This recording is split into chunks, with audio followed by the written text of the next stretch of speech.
26. Selamat tahun baru Midweek Worship Community dimanapun Anda berada. Biar di tahun yang baru ini kita semua bisa mendapatkan berkat-berkat keajaiban-keajaiban yang Tuhan lakukan sepanjang tahun ini. Amin. Dan saya percaya program Midweek Worship Community akan terus berkembang sampai ke seluruh dunia dan banyak orang diberkati. Amin. Mari kita akan menyembah Tuhan.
syukur.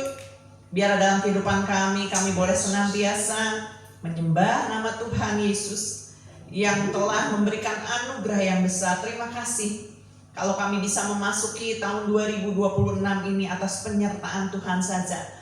Dan kalau Midweek Worship Community masih diberikan kesempatan untuk pada saat ini juga menayangkan program ini, Tuhan, kami percaya ada maksud dan rencana Tuhan untuk kami semua. Untuk kami terus dikuatkan melalui kehidupan ini. Dan kami percaya firman Tuhan itu yang senantiasa menopang kami.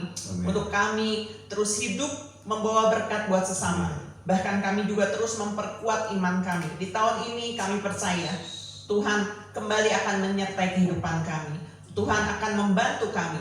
Tuhan akan membuat kami naik bukan turun. Tuhan akan menyertai kehidupan kami. Tuhan, kalau sebentar kami akan juga menerima firman Tuhan. Biarlah Tuhan, kami mau firman Tuhan itu juga yang akan terus menyertai kehidupan kami. Urapi hamba, urapi setiap kami. Terima kasih Tuhan, terpujilah nama-Mu. Kami bersyukur hanya di dalam nama-Mu. Haleluya. Amin. Amin. Kembali kita akan diberkati oleh firman Tuhan yang merupakan kekuatan Allah yang pada hari ini akan disampaikan oleh Pastor Elim. Enjoy his word.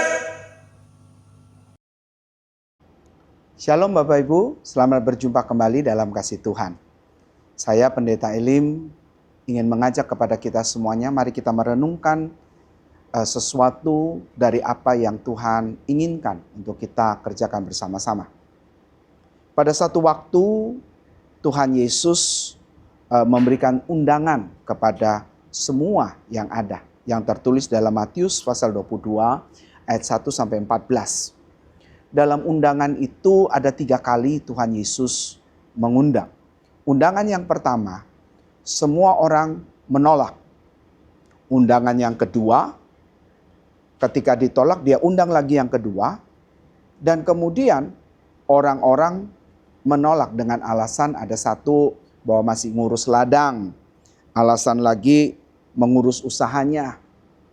Bahkan sampai marahnya mereka, orang yang utusan yang diundang itu dibunuh sama mereka. Dan yang ketiga, sekali lagi Tuhan mengundang semua orang yang ada. Nah, dalam undangan pertama itu digambarkan bahwa Tuhan Yesus memberi kesempatan kepada bangsa Israel yang merupakan bangsa pilihan Tuhan, anak sulung daripada Allah, tetapi bangsa itu menolak. Dalam undangan yang kedua itu saya kira-kira diibaratkan bahwa seperti kayak kali ini Tuhan Yesus memberi kesempatan kepada murid-muridnya, para ahli Taurat, orang Farisi, Saduki, bahkan pengikut-pengikutnya untuk bisa hadir dalam undangan itu. Tapi di undangan itu mereka juga nolak, ada alasan-alasan. Dan kemudian mereka bahkan mereka membunuh utusannya, yaitu Yesus. Kali ini undangan yang ketiga, Tuhan mengundang semua orang. Diibaratkan seperti Paulus diberi Tuhan amanat untuk memberitakan Injil kepada orang-orang non-Yahudi. Dan undangan itu berlaku pun juga sampai kepada kita saat ini. Dan kemudian dari undangan yang ketiga, semua orang menanggapinya. Ternyata saudara, pada undangan ketiga ada persyaratannya. Bahwa kalau mereka tidak berpakaian pesta, sekalipun sudah masuk undangan, mereka akan ditendang. Mereka akan diusir keluar. Nah, dari cerita ini, itu berarti bahwa Tuhan mengundang kita juga. Dan untuk kita bisa memenuhi undangan Tuhan, maka saudara dan saya harus memakai pakaian pesta.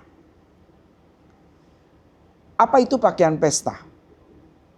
Sampai berapa lama kita harus berpakaian pesta? Ayub pasal 29 ayat 14, Yesaya 61 ayat 10 berkata, ternyata pakaian pesta itu adalah jubah kebenaran, pakaian kebenaran. Kita kehilangan kebenaran Kristus karena sejak manusia jatuh dalam dosa, manusia telanjang, terhilang dari Allah. Kemudian Yesus datang, mati di kayu salib, menyelamatkan kita dengan satu tujuan, menghubungkan kita kembali, hubungan yang terputus dengan Allah. Dan hubungan yang terputus itu telah disambung kembali oleh Yesus. Dan Yesuslah yang memberikan kepada kita jubah kebenaran itu. Sehingga kita bisa menggunakannya. Lewat darah Yesus kita bisa menghadap Allah. Tanpa memakai perantara binatang, darah atau alat apapun. Cukup melalui Yesus Kristus. Nah, sampai kapan ini dapat kita pakai? Sampai kedatangan Yesus kedua kali. Itu berarti saudara dan saya adalah orang-orang yang dipercaya untuk memakai pakaian pesta. Dan kemudian saudara dan saya adalah orang-orang pilihan yang dipanggil, yang diundang, yang dipanggil, lalu kemudian diberi kepercayaan. Dan mari kita menjaga itu, saudara. Bagaimana caranya supaya kita tetap memakai pakaian pesta itu dan kemudian kita layak di hadapan Tuhan sampai kedatangan Dia. Caranya adalah mari bangun kebiasaan-kebiasaan yang benar seperti yang Tuhan ajarkan. Kebiasaan yang bagaimana Bapak Ibu sekalian? Contoh misalnya kebiasaan membangun hubungan dengan Tuhan. Kebiasaan membangun manusia roh. Kebiasaan berpikir benar dan bertindak dengan benar. Kebiasaan mengelola berkat-berkat Tuhan dengan benar. Kebiasaan siap untuk menerima proses Tuhan. Walaupun kita tahu bahwa sekalipun kita diproses mengalami hal yang tidak nyaman, tapi Tuhan tidak pernah tinggalkan kita. Karena Dia mau memurnikan kita menjadi serupa dan segambar dengan Dia. Kebiasaan untuk berani membuang masa lalu. Kebiasaan berani untuk membuang sampah-sampah dalam hidup kita. Sebab tidak mungkin kita selalu hidup dengan sampah. Pasti kita akan mengalami sakit. Kebiasaan untuk memiliki mental seorang hamba. Nah, izinkan hari ini saya berbagi kepada kita semuanya, yaitu tentang bagaimana kita membangun kebiasaan, yaitu melihat masa depan dengan waktu Tuhan. Berbicara tentang masa depan, maka ada 3 masa yang harus kita ingat. Ada masa lalu, masa sekarang, dan masa yang akan datang. Masa lalu adalah sesuatu hal yang tidak bisa diubah lagi. Dan itu sudah terjadi. Tetapi masa lalu ini bisa menjadi satu rujukan untuk hari ini dan esok. Saudara. Bagi kita yang percaya sama Yesus Kristus, Tuhan mengajari untuk kita melupakan masa lalu. Karena kita hidup hari ini dan besok, bukan kemarin. Makanya Tuhan berkata dalam Ibrani, apabila kamu mendengarkan suara Tuhan Allahmu hari ini, bukan bicara kemarin. Dan Yeremia menuliskan bahwa Allah merancangkan masa depan yang penuh dengan pengharapan, bukan kecelakaan. Itu berarti berbicara tentang besok, lusa, saudara. Nah, saudara kekasih, jangan sampai kebiasaan-kebiasaan masa lalu itu kita tetap bawa hari ini sampai besok. Allah tidak menginginkannya. Hal-hal yang lalu, yang tidak baik, tidak berkenan, mari kita buang. Mari kita benahi. Dengan cara hari ini yang kita kerjakan. Saudara kekasih di dalam Tuhan, kenapa sampai Allah tidak menginginkan masa lalu? Sebab kadang-kadang masa lalu itu seperti baju yang kita bawa setiap saat kemanapun, padahal itu sudah sangat bau. Atau mungkin kita berangkat tanpa sadar membawa baju-baju yang lama yang sudah tidak bisa dipakai. Dan itu menambah beban, yaitu bagasi kita yang seharusnya bagasi itu barang itu tidak perlu kita bawa, menjadi beban dan berat bagi kita. Nah, oleh karena itu Bapak Ibu sekalian, mari kita melihat masa depan. Mari kita melihat hari ini dan masa depan. Ingatlah bahwa Tuhan ada di hari ini dan esok dalam perjalanan kita. Nah, yang kedua Bapak Ibu sekalian, berbicara tentang masa depan dengan waktunya Tuhan, itu berarti bahwa segala sesuatu yang Tuhan izinkan kita di dalam dunia ini, itu berarti adalah sesuai dengan waktu Tuhan. Pernahkah Bapak Ibu mengalami bahwa Bapak Ibu sudah berdoa, tapi belum dijawab Tuhan? Mungkin waktunya belum tiba. Ingat baik-baik, berbicara tentang waktu, itu ada 3 hal. 1, waktu kekekalan, ini adalah waktu Tuhan. Waktu manusia yang disebut dengan kronos, atau kita mengenal istilah kronologis, urutan waktu. Itulah waktu manusia. Dan ada satu waktu yang disebut dengan kairos. Waktu manusia yang kemudian Allah intervensi di dalamnya. Allah masuk di dalamnya. Untuk supaya apa? Allah bekerja di dalamnya. Nah, saudara dan saya ketika dipanggil Tuhan, lalu kemudian kita menanggapi panggilan Tuhan, lalu kemudian kita memberi hidup kita kepada Tuhan, jadi murid, dan kita mengikuti cara dan jalan Tuhan, itu berarti Bapak, Ibu, dan saya masuk dalam kairosnya Tuhan, waktunya Tuhan. Kapan itu? Hari ini sampai besok.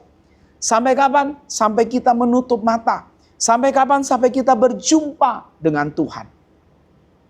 Itu berarti bahwa Tuhan kasih kita waktu, kairos, yang kita lakukan dimulai hari ini dan seterusnya. Mari gunakan itu dengan sebaik-baiknya. Sekali lagi, mari gunakan itu dengan sebaik-baiknya.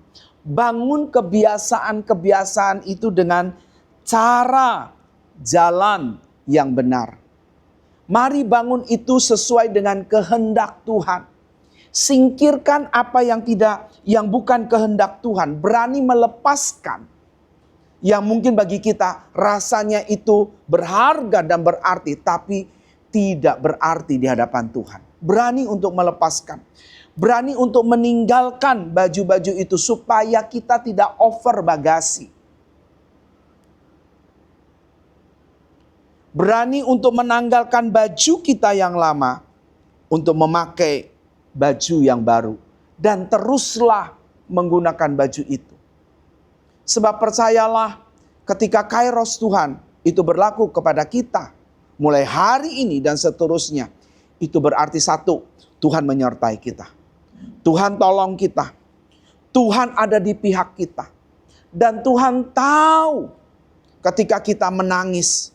Waktu kita nangis di dadanya Tuhan, Tuhan ngerti, Tuhan bisa merasakan kesulitan, penderitaan yang kita alami. Bahkan mungkin kalau saudara mengalami sakit yang belum sembuh, Tuhan tahu kesakitanmu. Tapi ingat baik-baik, bertahanlah, tetaplah percaya. Sampai kapan? Sampai kita menutup mata. Tetap pakai baju kebenaran itu. Sebab baju kebenaran itulah yang akan diperhitungkan Tuhan untuk layak dalam pesta kawin anak domba. Dan biarlah melalui firman Tuhan yang singkat ini, Bapak Ibu bisa dibukakan.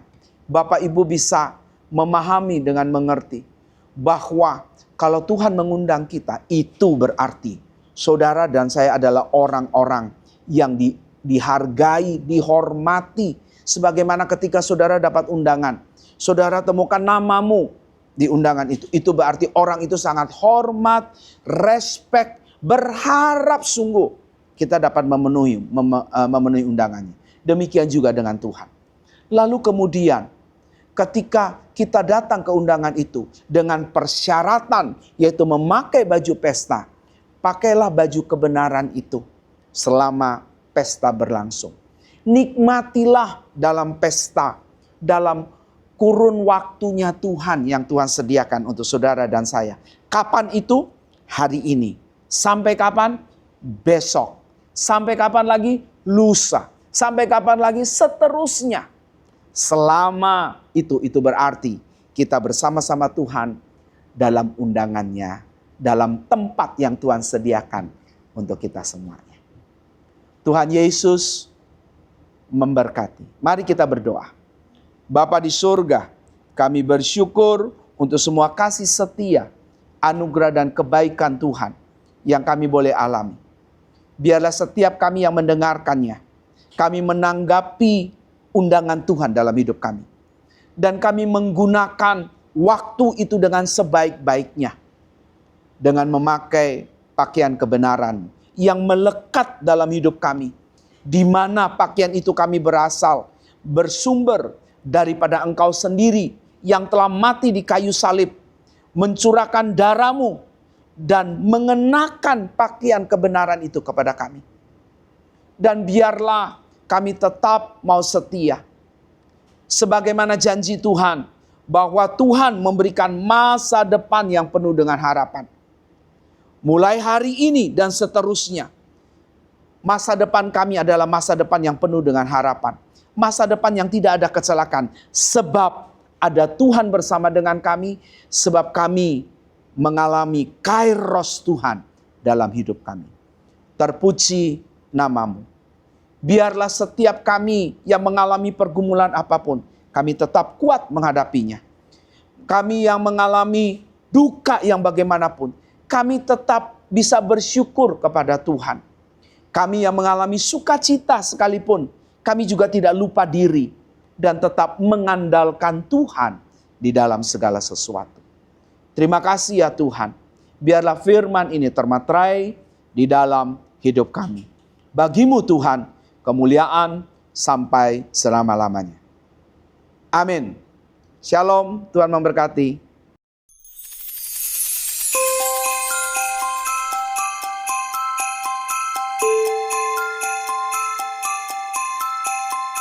Shalom, saya Pastor Nathan. Dan saya Pastor Yuni. We wish you all a Happy New Year 2026. Selamat menyambut tahun yang baru untuk seluruh keluarga, sahabat, jemaat Midweek Worship Community. Selamat merancang mimpi-mimpi dan harapan di tahun 2026 ini dengan penuh antusias dan iman yang semakin kuat. Amin. Karena Yesus Kristus yang adalah terang akan menuntun, membukakan jalan, bahkan membuat apa yang saudara kerjakan di tahun 2026 ini sukses dan berhasil. Amin, amin, amin. Shalom, saya Cipan. Saya mengucapkan Happy New Year 2026. Biarlah di tahun 2026 ini Midweek Worship Community akan Tuhan pakai lebih lagi untuk menjadi berkat dan boleh menjangkau banyak jiwa. God bless. We wish you a Merry Christmas, we wish you a Merry Christmas, we wish you a Merry Christmas and a Happy New Year. Hi everybody, my name is Jeanette Sims dari Los Angeles. Aku ingin mengucapkan Selamat Natal dan Tahun Baru untuk teman-teman di Midweek Worship Community. Salam kenal semuanya. I hope everyone having a good time. 2026, let's go!